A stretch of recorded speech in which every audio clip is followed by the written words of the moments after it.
Hai, kami dari kelompok 118 KKN 80 Universitas Atmajaya Yogyakarta. Pada kesempatan kali ini kami akan menjelaskan mengenai program kerja Minapadi. Program kerja ini akan ditujukan kepada Desa Jatisarono, Kecamatan Nanggulan, Kabupaten Kulon Progo. Pada dasarnya, Minapadi sama dengan menanam padi sawah. Tetapi yang membedakan adalah proses penanaman padi ini dibarengi dengan pemeliharaan ikan air tawar seperti ikan nila dan ikan gurami. Program kerja ini diharapkan pada petani di Jatisarono dalam masa panen dapat memanen dua hal secara bersamaan, yakni padi sawah dan ikan air tawar. Budidaya Minapadi. Sistem budidaya Minapadi merupakan cara untuk memelihara ikan di sela-sela tanaman padi di sawah. Budidaya ikan sebagai penyelang tanaman padi dilakukan setelah tanah sawah ditanami bibit padi sekitar 20 sampai 30 hari setelah penanaman bibit tersebut. Proses ini biasanya dilakukan untuk pendederan benih ikan sampai ukurannya melebihi 1 sampai 3 cm. Budidaya ikan bersama padi merupakan pemeliharaan ikan di sawah yang dilakukan bersamaan dengan tanaman padi. Lamanya pemeliharaan yaitu sejak benih padi ditanam sampai dengan penyiangan pertama, penyiangan kedua, atau sampai padi mulai terbentuk.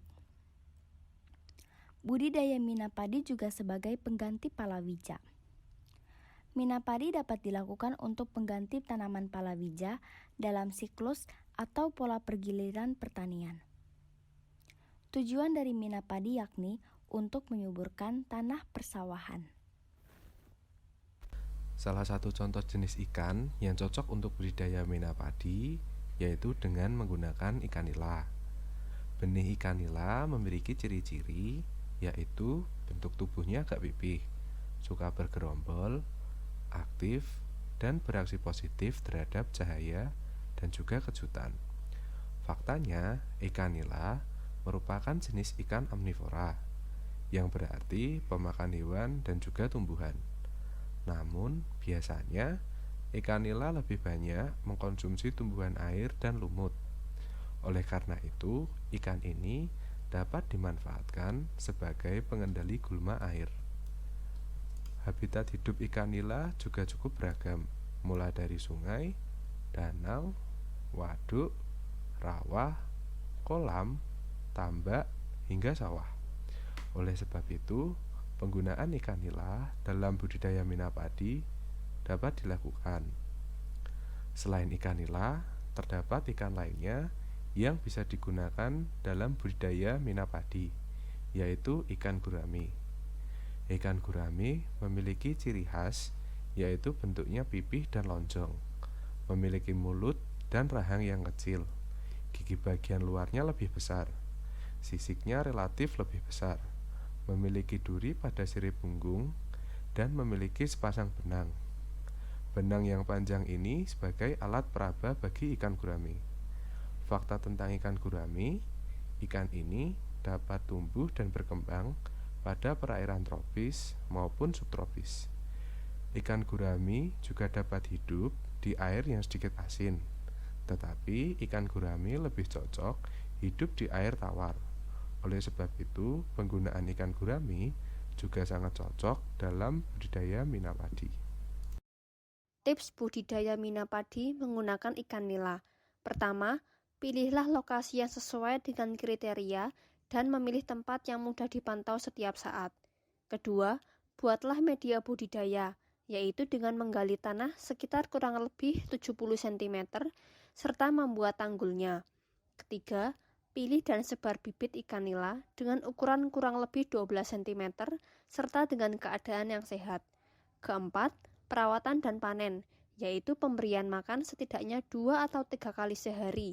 Setelah 6 bulan, ikan nila akan mencapai berat idealnya, yaitu sekitar 500 gram, yang artinya ikan nila sudah siap untuk dipanen. Tips budidaya Minapadi menggunakan ikan gurami. Pertama, pilihlah lokasi yang sesuai dengan kriteria dan memilih tempat yang mudah dipantau setiap saat. Kedua, buatlah media budidaya, yaitu dengan menggali tanah dan membuat dindingnya. Tumpukan batu bata maksimal berukuran panjang 4 meter, lebar 2 meter, dan tinggi 1 meter. Ketinggian air tidak boleh kurang dari 50-75 cm. Ketiga, pilih dan sebar bibit ikan gurami dengan kondisi benih yang sehat, serta benih yang disebar dalam satu kolam sekitar kurang lebih 200 ekor. Hindari menyebar benih terlalu banyak karena akan mempersulit si benih saat bergerak dan hidup dalam media budidaya. Keempat, perawatan dan panen. Dalam perawatan ikan gurami harus diberi makan setidaknya 2 atau 3 kali dalam sehari berupa pelet atau pakan alami. Dalam pemanenan, sebaiknya dilakukan setelah benih mencapai berat 20-25 gram. Selanjutnya yaitu mengenai manfaat mina padi. Mina padi selain dapat digunakan untuk menggandakan panen petani, dapat juga digunakan sebagai wisata edukasi. Wisata edukasi ini lebih mengembangkan sistem untuk mengolah pertanian yang dikembangkan, yakni dengan menanam, merawat, memanen, serta mendapatkan wawasan mengenai potensi pengolahan hasil pertanian.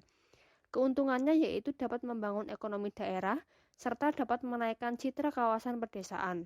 Selain itu, dapat pula meningkatkan kelangsungan hidup penduduk desa. Mina padi sebagai wisata edukasi ini memiliki daya tarik karena penggunaan lahan pertanian dan perikanan yang menjadi satu merupakan daya tarik utama dalam konsep wisata edukasi. Manfaat yang ketiga dalam mina padi yaitu dapat mengendalikan hama pada lahan pertanian. Dalam sistem mina padi ini, peran ikan dapat mencegah terjadinya serangan hama terhadap padi. Dengan teknik mina padi juga akan mengurangi penggunaan pestisida dalam membasmi hama-hama yang ada pada padi. Tips pemasaran. Pada bagian ini menjelaskan tips mengenai pemasaran yang bertujuan untuk memajukan perekonomian desa melalui mina padi. Yang pertama, kita harus melakukan analisis pasar yang dimana pelaku usaha harus tahu area yang merupakan pasar penjualannya. Yang kedua, menjadikan produk untuk tester. Tester bisa digunakan sebagai bentuk memperkenalkan produk. Yang ketiga, memberi promo atau diskon. Dengan mengadakan promo, diharapkan menambah penjualan dan memberi kesempatan untuk memperoleh pelanggan baru. Dan yang keempat, menentukan target pasar. Para pelanggan harus diberikan sebuah konsep model dari suatu produk agar para konsumen tertarik. Selanjutnya, yakni tips pengemasan. Hal ini bertujuan untuk menjual belikan hasil yang telah dipanen dalam mina padi. Yang pertama, menaruh ikan ke dalam wadah yang berisi es. Dalam menjual ikan hasil mina padi, disarankan menaruhnya ke dalam wadah yang telah dicampur dengan es. Hal ini bertujuan agar ikan yang dijual tetap segar sampai tangan konsumen. Yang kedua, membersihkan ikan terlebih dahulu. Hal ini juga bertujuan untuk membuat ikan terlihat lebih segar dan bersih, karena ikan yang kotor dan berlendir akan membuat ikan menjadi cepat membusuk. Dan yang ketiga, hal yang tidak kalah penting yaitu pendistribusiannya, yang dimana pendistribusian dilakukan sesegera mungkin dan dengan kondisi yang sebaik mungkin agar ikan atau hasil olahan mina padi dapat sampai ke tangan konsumen dengan kondisi yang sebaik-baiknya.